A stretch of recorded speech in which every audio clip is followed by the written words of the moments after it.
Hi students, I am Upasana Rajput. Welcome to win study. तो students कैसे हैं आप सब? आई होप आप सब अच्छे होंगे।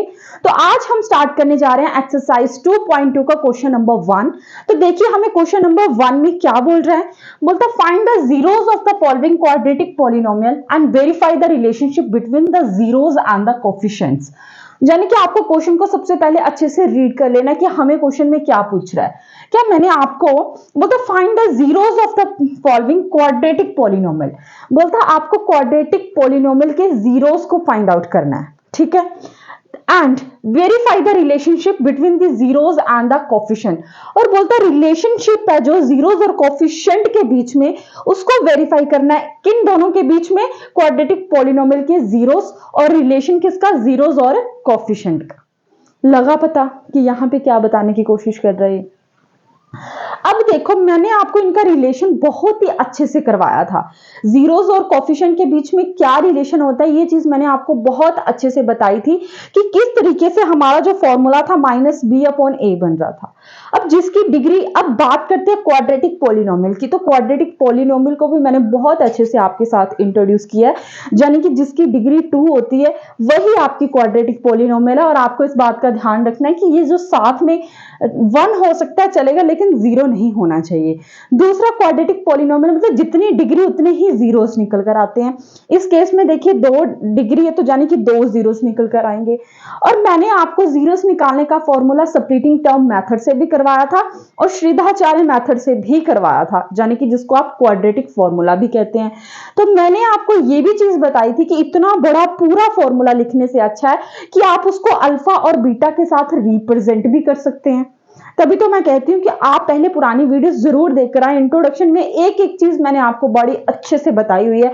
रिलेशनशिप से लेके हर एक चीज को मैंने बड़े अच्छे से क्लैरिफाई किया है ना। अब देखो मैंने आपको बोला था कि आप इक्वेशन को किसी भी मेथड से सॉल्व कर सकते हो, चाहे वो स्प्लिटिंग टर्म मेथड हो, चाहे वो क्वाड्रेटिक फॉर्मूला हो। लेकिन स्प्लिटिंग टर्म मेथड का क्या सीन था, वो शॉर्टकट तो जरूर था, लेकिन कई बार क्या होता 50% चांसेस होते थे कि वो लगेगा और 50% चांस थे कि वो नहीं लगेगा, जिसके कारण आप क्वाड्रेटिक फॉर्मूला का यूज करते थे। और काफी एक दो स्टेप लेने के बाद ही आपको पता चल जाता है कि यहाँ पे स्प्लिटिंग टर्म मेथड नहीं लगेगा। अब क्या बोलता है कि आपको पहले तो रिलेशन बताना है जीरोस और कोफिशिएंट के बीच में, और इनके जीरोस निकालने हैं और वेरीफाई करने हैं, और देखना वो दोनों सेम ही आएंगे बेटा। यस, और अगर सेम नहीं आ रहे तो इट मींस कुछ ना कुछ गलत हुआ है। ये चेक करने का तरीका भी है, ठीक है। अब यहां पे देखिए x² - 2x - 8, ये फर्स्ट टर्म मतलब जिसके साथ कुछ नहीं होता 1 लगाते हैं, तो यहां पे आ गया 1 × 8। कितना आ गया? 8। यानी कि आपको क्या करना है, इस 8 की हेल्प, मतलब ये बीच वाली टर्म लेकर आनी है। अब देखो 8 आता कौन कौन से टेबल में है, पहले तो ये बताइए कि 8 कौन कौन से टेबल में आता है। तो यानी कि 2 4 जा 8, फिर 4 2 जा 8, चलो ये तो एक ही बात होगी। और कौन से टेबल में आता है? बस यही, ठीक है।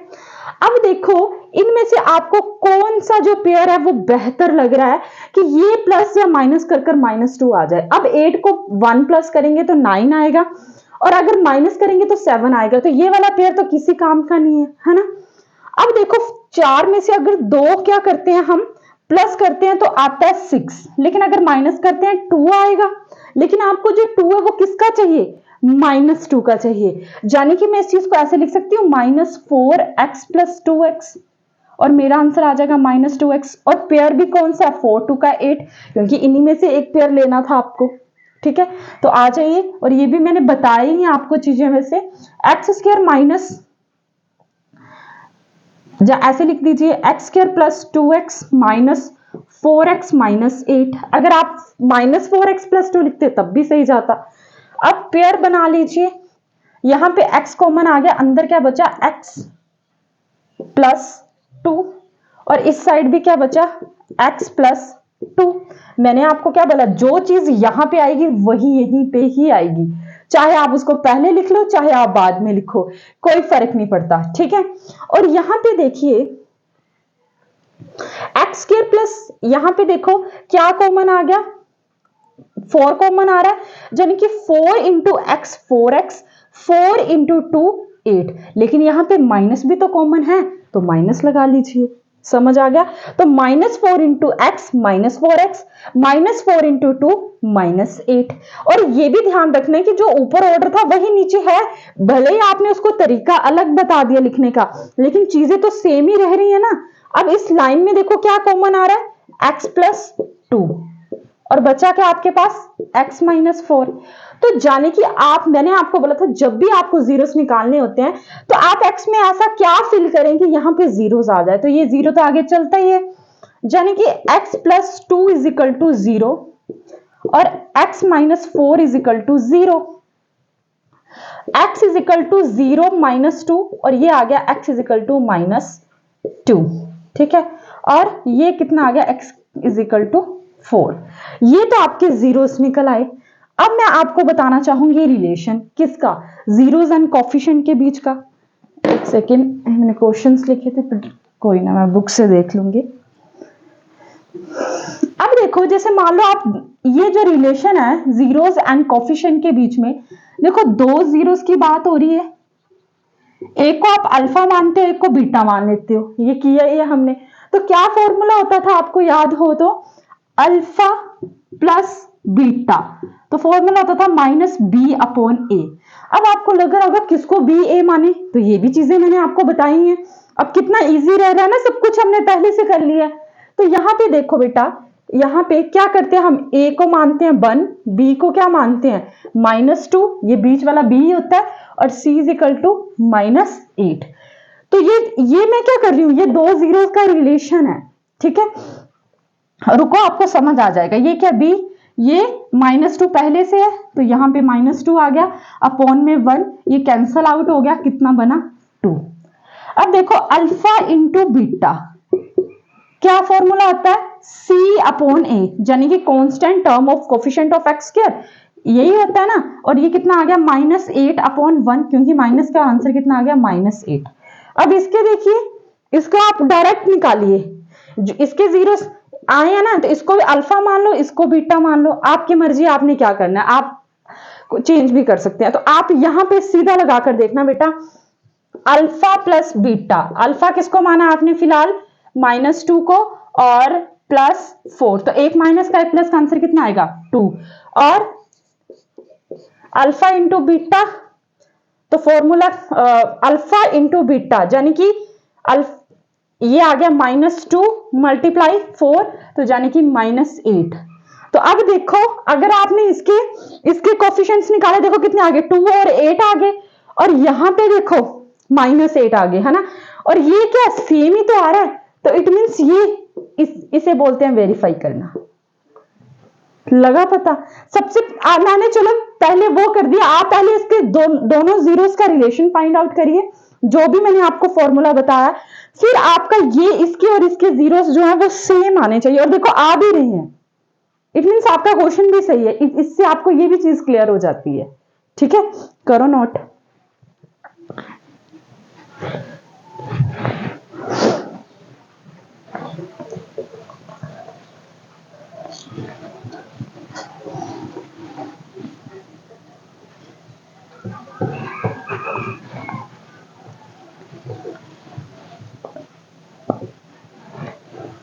ठीक है, तो नेक्स्ट क्वेश्चन करिए। 4s का स्क्वायर -4s + 1, ठीक है। तो सबसे पहले क्या करना चाहिए हमें, जो रिलेशन है जीरोस और कोफिशिएंट के बीच में, वो फाइंड आउट कर लेना चाहिए, ठीक है। तो सबसे पहले देखो, आप इसको स्टैंडर्ड फॉर्म में लेकर आ सकते हो या नहीं, आप तब तक ये सोचो, तब तक मैं रिलेशन करती हूँ, ठीक है। सोचो, कर सकते हो इसको, ये क्या ये सही स्टैंडर्ड फॉर्म में है या नहीं है, क्या कुछ हो सकता है इसका, कुछ कॉमन आ रहा है, मेरे हिसाब से तो नहीं आ रहा। अगर आ रहा है तब भी बताओ, नहीं आ रहा तब भी बताओ, ठीक है। अब देखो, जिसकी degree 2, obviously quadratic polynomial, 2 zeros निकल कर आएंगे, यस निकल कर आएंगे, उनको आप अल्फा और बीटा के साथ रिप्रेजेंट कर रहे हैं, यस कर ही रहे हैं हम, है ना। तो ये क्या आ गया आपका, A4 आ गया, B कितना आ गया -4 आ गया, और C कितना आ गया 1 आ गया। तो आप क्या करते हो, अल्फा प्लस बीटा जब फाइंड आउट करते हो तो माइनस बी अपॉन ए क्या है फॉर्मूला आपका, यानी कि माइनस 4/4। तो ये कैंसिल आउट हो गया, बचा क्या आपके पास 1। आंसर कितना आ गया, 1 आ गया। अब अल्फा इंटू बीटा, तो अल्फा इंटू बीटा, तब फॉर्मूला क्या होता है C अपॉन ए, यानी कि C कितना है 1 और A कितना है 4। लगा पता, यानी कि अल्फा प्लस बीटा जो वो 1 आ रहा है और अल्फा इंटू बीटा कितना आ रहा है 1/4। अब देखते हैं भला उसके जो जीरोस निकल कर आते हैं उनको उनका जब कोफिशिएंट निकालेंगे तो क्या वो वेरीफाई कर रहे हैं आपस में, यही होता है वेरीफाई। ठीक है, अब देखो मैंने क्या बताया था, फर्स्ट और लास्ट टर्म को क्या करना है मल्टीप्लाई करना है, यानी कि 4 इंटू 1 कितना आ गया 4 आ गया। और बताइए 4 कहां कहां आ सकता है, 2 इंटू 2 भी कितना होता है 4 होता है। अब आपको और तो कहीं नहीं आता 4, अब आपको इन दोनों पेयर्स में से कोई ऐसा पेयर ढूंढना है कि जिसको प्लस या माइनस करके माइनस का 4s बन जाए। तो इनसे तो कुछ नहीं बनने वाला, इनसे बन सकता है, लेकिन -4 कैसे बनेगा। यस, आपको पता है माइनस माइनस कितने होते हैं प्लस होते हैं, और आंसर हमेशा किस में आता है माइनस में ही आता है। तो यानी कि 4s का स्क्वायर माइनस 2s प्लस 1 ऐसे लिख सकते हो आप। यहां पे क्या आ गया पेयर्स बना लीजिए, और देखो सेम ही रह रहा है, ऊपर वाली टर्म और नीचे वाली टर्म में कोई फर्क नहीं ना पड़ा। तो यहां पे देखो 2 कॉमन आ रहा है और एक s भी कॉमन आ रहा है, तो अंदर क्या बचा 2s। देखो 2 2 4 s इंटू एस स्क्वायर से ही चल रहे हैं, माइनस फिर 2s तो बाहर ले लिए तो अंदर क्या बच गया 1। और मैंने आपको कितनी बार बोला जो चीज यहां पे आपको लिखनी है वही इधर आ जाती है, हमेशा ऐसे होता है। ये एक तरीका है आपको इजी करने का। अब देखो आपको बनाना क्या है, इधर कोई टर्म ऐसी लिखनी है कि ये जो ऊपर वाली चीज है ये सेम रहे। ठीक है, तो अगर मैं 1 लिखती हूं पर मेरे पास क्या है बेटा माइनस के 2s है, तो अगर मैं सिंगल 1 लिखती हूँ और माइनस भी तो कॉमन आ सकता है, तो -1 इंटू 2s माइनस के 2x, -1 इंटू -1 प्लस के 1। तो यानी कि आपको ऊपर की इक्वेशन को ध्यान में रखते हुए करेंगे तो क्वेश्चन कभी गलत नहीं होगा। समझ आया, जो चीज यहां पे होती है वही चीज यहां पे लिख देनी होती है। अब इतना तो पता ही है ये इक्वल टू 0 के होते हैं। ठीक है, यहां पे क्या कॉमन आ रहा है 2s माइनस 1, तो बचा क्या 2s minus 1 is equal to 0। अब 2s minus 1 is equal to 0, 2s is equal to 0 plus 1 और 2s is equal to 1, s is equal to 1/2। ठीक है, तो यहां पे भी अगर s इज इक्वल टू 1/2 आया है तो ये भी तो s इज इक्वल टू 1/2 आएगा। यानी कि आप इस बार जो आपके ये 0 से तो निकल कर आए हैं, तो आप अल्फा और बीटा आपके क्या आए हैं बेटा सेम ही आए हैं। तो निकाल के देख लो अल्फा प्लस बीटा, यानी कि 1/2 प्लस 1/2, एलसीएम लिया 2 आ गया, 1 प्लस 1 कितना आ गया 2/2, कैंसिल आउट किया 1। तो ये अल्फा प्लस बीटा यहाँ पे कितना है 1, और यहाँ पे भी कितना आ रहा है 1 ही आ रहा है। यहाँ पे देखिए अल्फा इंटू बीटा, यानी कि 1/2 इंटू 1/2 तो कितना आ रहा है 1/4, तो यहाँ पे भी 1/4 आ रहा है। तो इट मीन्स ये वेरीफाई हो गया ना। लगा पता मैं क्या बताने की कोशिश कर रही हूँ, और देखो हर बार सेम ही आ रहा है। और एक तो और तोड़िए बात की स्प्लिटिंग टर्म मेथड भी लग जा रहा है, स्प्लिटिंग टर्म मेथड भी लग जा रहा है ना। क्योंकि कई बार क्या होता है हमारा स्प्लिटिंग टर्म मेथड ही फेल हो जाता है, कभी कभी तो वही नहीं लगता, तो वो भी तो लग ही रहा है। चलो नोट करो,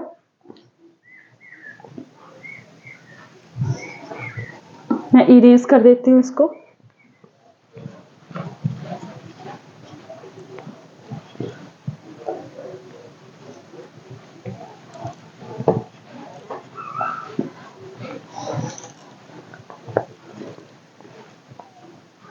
क्वेश्चन नंबर फर्स्ट का थर्ड ही पार्ट कीजिए। क्या बोलता है, बोलता है 6x का स्क्वायर -3 7x।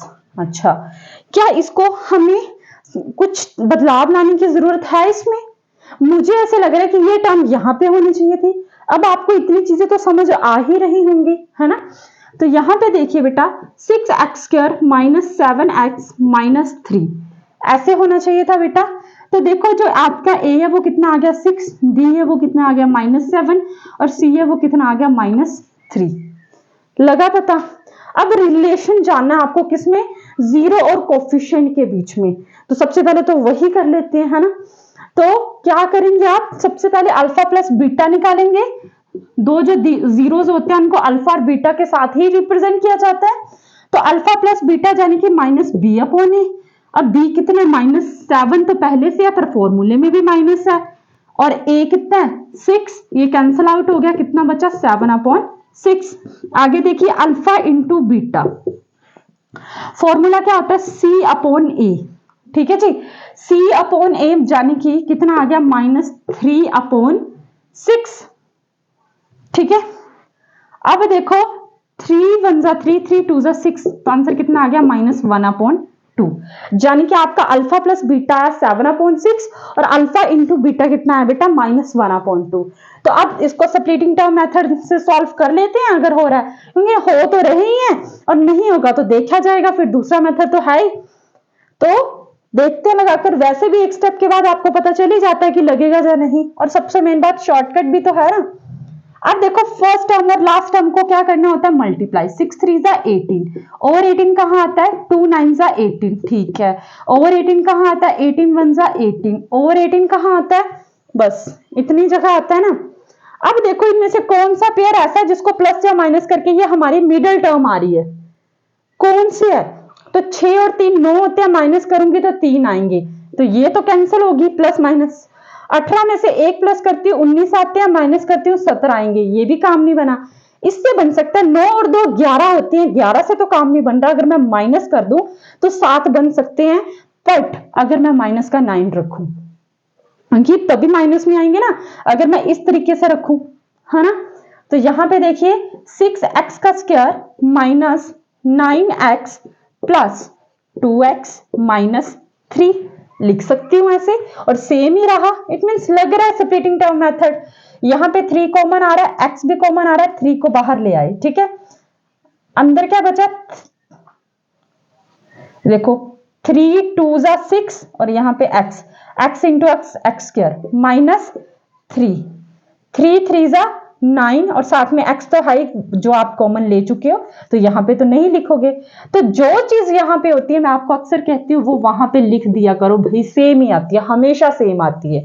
तो यहाँ पे कुछ भी कॉमन नहीं है तो प्लस का 1 ही लेंगे और दूसरा 1 को इसके साथ मल्टीप्लाई करेंगे, तभी तो ये सेम चीज रहेगी, लगा पता। तो यहाँ पे देखो क्या कॉमन आ रहा है, 2x माइनस 3 बचा क्या आपके पास, 3x प्लस 1, तो इज इक्वल टू 0 के को रख देते हैं। 2x minus 3 is equal to 0, 2x is equal to 3, x is equal to 3/2। ठीक है, देखा हमने पहले से कितनी चीजों के बारे में समझ लिया, तो हमें कितनी इजी रह रहा है। आगे देखो 3x plus 1 is equal to 0, 3x is equal to -1, x is equal to -1/3। ठीक है, अब अल्फा प्लस बीटा, अल्फा कितना है 3/2, बीटा कितना है -1/3। 2 और 3 का मैंने जब एलसीएम लिया तो कितना आ गया 6, तो 2 3 जा 6, 3 3 जा 9, माइनस 3 2 जा 6, 2 1 जा 2, तो 9 में से 2 गए कितने आ गए 7, यानी कि 7/6। और आप देख रहे हैं जो आपका अल्फा प्लस बीटा ये आया है और हमारे पास 7/6 भी क्या आया, यही आया है। अब देखिए अल्फा इंटू बीटा निकालिए, अल्फा इंटू बीटा जाने की कितना है, हाँ 3/2 मल्टीप्लाई -1/3, यही तो आए हैं ना। आप इसको ही किसी को भी अल्फा बीटा मान लेते हैं, है ना। तो 3 1 जा 3 यानी कि माइनस के 3/6, 3 1 जा 3, 3 2 का 6, आंसर कितना आ गया -1/2। तो देखिए हो गया ना वेरीफाई, लगा पता। तो आई होप स्टूडेंट्स कि आपको मेरा आज का लेक्चर समझ आया होगा। तो इसके नेक्स्ट क्वेश्चन करेंगे हम अपनी नेक्स्ट वीडियो में। And thank you so much मेरी वीडियोस को देखने के लिए, और जितना हो सके आप अपने फ्रेंड्स के साथ भी जरूर शेयर करें। ठीक है।